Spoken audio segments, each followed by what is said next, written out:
அன்பான நண்பர்களே, முல்லா நஸ்ருதீன் முல்லா கதைகளை பற்றி பேசிக்கொண்டிருக்கிறோம்.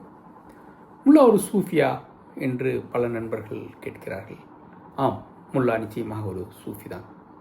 மௌலானா ரூமி ரஹிமஹுல்லா, இமாம் கசாலி தொடக்க கால இஸ்லாமிய சூஃபியான தொடக்ககால சூஃபிகளில் மிக முக்கியமான ஆளுமையான இமாம் கசாலி ரஹிமஹுல்லா, மேலும் இப்னு அரபி ரலியல்லாஹு அன்ஹு போன்ற மகாபெரும் தத்துவ ஞானிகள் சூஃபி சிந்தனை பள்ளிகளை உருவாக்கிய கோட்பாடுகளை நமக்கு வகுத்து தந்த மகாபெரும் ஆளுமைகளைப் போலவே நம்முடைய முல்லா நஸ்ருதீனும் ஒரு சூஃபியாகத்தான் இருக்கிறார். ஆனால் முல்லா நஸ்ருதீனுடைய பாணி என்பது நம்மை சிரிக்க வைத்து சிந்திக்க வைப்பதாக இருக்கும். நிச்சயமாக முல்லாவுடைய கதைகள் எளிய மனிதனின் வாழ்விலிருந்தும் எளித மனிதனின் பயங்களிலிருந்தும் உரிமை மறுக்கப்பட்ட பெண்களின் குரல்களிலிருந்தும் எழுபவை. அவை நம்மை சிரிக்க வைத்து சிந்திக்க வைப்பவையாக இருக்கும். முல்லா நஸ்ருதீன் கதைகளுக்கு எதிர்வெளியீடாக வந்துள்ளது. நண்பர் முகமது சஃபி இவற்றை தமிழில் அழகாக மொழிபெயர்த்துள்ளார். மிக அற்புதமான கதைகளை கொண்ட ஒரு தொகுப்பு. முல்லாவுடைய குரல் பல குரலில் பேசக்கூடியவர் முல்லா. ஒரு பக்கம் நீதிபதியாக இருக்கும் முல்லா இன்னொரு கதைகளில் குற்றவாளியாக இருப்பார். ஒரு கதையில் ஆசிரியராக இருக்கும் முல்லா இன்னொரு கதையில் மாணவனாக இருப்பார். அதுவும் மக்கு மாணவனாக இருப்பார். ஒரு முல்லாவுடைய ஒரு கதை, முல்லா ஒரு நாட்டுடைய எல்லையை கடந்து இன்னொரு நாட்டுக்கு தொடர்படியாக செல்பவராக இருக்கிறார். அப்போது அந்த பார்டரில் எல்லையில் இருந்த அதிகாரிகள் முல்லாவுடைய பொருட்களை சோதனையிடுகிறார்கள். அதில் ஒன்றும் சந்தேகிக்கிற மாதிரி எதுவும் இல்லை. ஒவ்வொரு முறையும் முல்லாவை அவர்கள் சோதனையிடும் போதும் அவர் மீது ஏதோ ஒரு சந்தேகம் அவர்களுக்கு இருக்கிறது.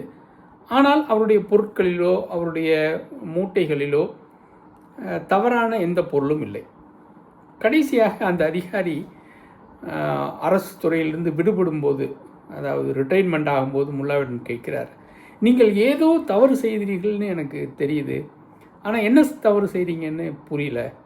நான் இப்போது ரிட்டையர்ட் ஆக போகிறேன், இப்போவாது நீங்கள் உண்மையை சொல்லுங்கள், நீங்கள் எதை கடத்துறீங்க அப்படின்னு. அப்போ முல்லா சொல்கிறாரு, நான் எந்த பொருள்களையும் கடத்தலை, நான் ஒவ்வொரு முறை வரும்போதும் பயணித்து வர்ற அந்த கழுதையை தான் கடத்திட்டுருக்கேங்க அப்படின்னு சொல்கிறார். இதுதான் உண்மை மிகவும் எளிதானது என்று சொல்வார்கள். சிக்கலான சூத்திரங்களுக்கு மிக எளிமையான விடைகள் கிடைக்கும். இப்போது அந்த எளிமையான பார்வையில் பார்க்காம நம்ம ரொம்ப சிக்கலான பார்வையில் பார்க்குறதுனால பிரச்சனை இன்னும் தீவிரமாகவும் சிக்கலாகவும் உருவெடுக்கக்கூடிய அபாயம் உண்டாகும். இந்த கதையை அடிப்படையாக கொண்டு ஒரு சினிமாவில் ஒரு சீன் வந்திருக்குன்னு நினைக்கிறேன். ஒரு காரில் பார்டர் கடந்து தொடர்ந்து ஹீரோ வருவார். எல்லாம் ஃபுல் அண்ட் ஃபுல்லாக அதிகாரி செக் பண்ணுவார். பார்டரில் எதுவுமே கிடைக்காது. கடைசியில் அந்த அதிகாரி, நான் ரிட்டையர்மெண்ட் ஆக போகிறேன், உண்மையில் நீ என்ன தப்பாக கடத்தினேன்னு கேட்கும்போது, நான் இந்த காரை தான் கடத்திட்டு இருந்தேன்னு சொல்லி ஹீரோ சொல்லுவார். இந்த மாதிரி பல கதைகளுக்கும் பல சினிமா காட்சிகளுக்கும் ஆதாரமாக இருப்பவை முல்லாவுடைய கதைகள். முல்லாவுடைய கதைகளை ஒரு கதையை நீங்கள் படிக்க முடியாது. ஒரு கதையை படித்தா அதை அப்படியே இழுத்துட்டு போயிடும். குறைஞ்சபட்சம் ஒரு 10-12 கதையை மட்டும் படிக்காமல் நீங்கள் கீழே வைக்க முடியாது. ஸோ நம்முடைய பார்வை கோளாறுகளை சரி செய்பவை முல்லாவின் கதைகள். நம்முடைய இந்த வாழ்வின் மதிப்பீடுகள்னு எதை வச்சுருக்கோமோ அதையெல்லாம் கேள்வி கேட்பவை முல்லாவின் கதைகள். முல்லாவுடைய ஒரு கதையில் அவர் விருந்துக்கு போவார். எளிய ஆடையோடு விருந்துக்கு போவார். அந்த விருந்து அரங்குக்குள்ளேயே அவரை விடமாட்டாங்க. அப்போ அவர் என்ன பண்ணுவார், வீட்டுக்கு போய் நல்ல படோடபமான ஆடைகளை அணிஞ்சு ரிச் அண்ட் ராயலான ஆடைகளோடு திரும்ப முல்லா வருவார்.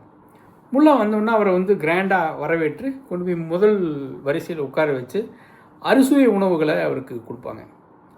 முல்லா என்ன பண்ணுவார் அப்படின்னா, அந்த உணவுகளை எடுத்து தான் வாயில் சாப்பிடாமல் தன்னுடைய ஆடைகளுடைய பைகள்லையும் தன்னுடைய தலைப்பாகை மேலேயும் அந்த உணவை வைப்பார். எல்லோரும் முன்னே என்னப்பா இப்படி பண்ணுறாரு அப்படின்னோடனே, இந்த விருந்து எனக்கு அளிக்கப்பட்ட விருந்தல்ல, இந்த ஆடைகளுக்கும் இந்த தொப்பிக்கும் அளிக்கப்பட்ட விருந்துன்னு சொல்லுவார்.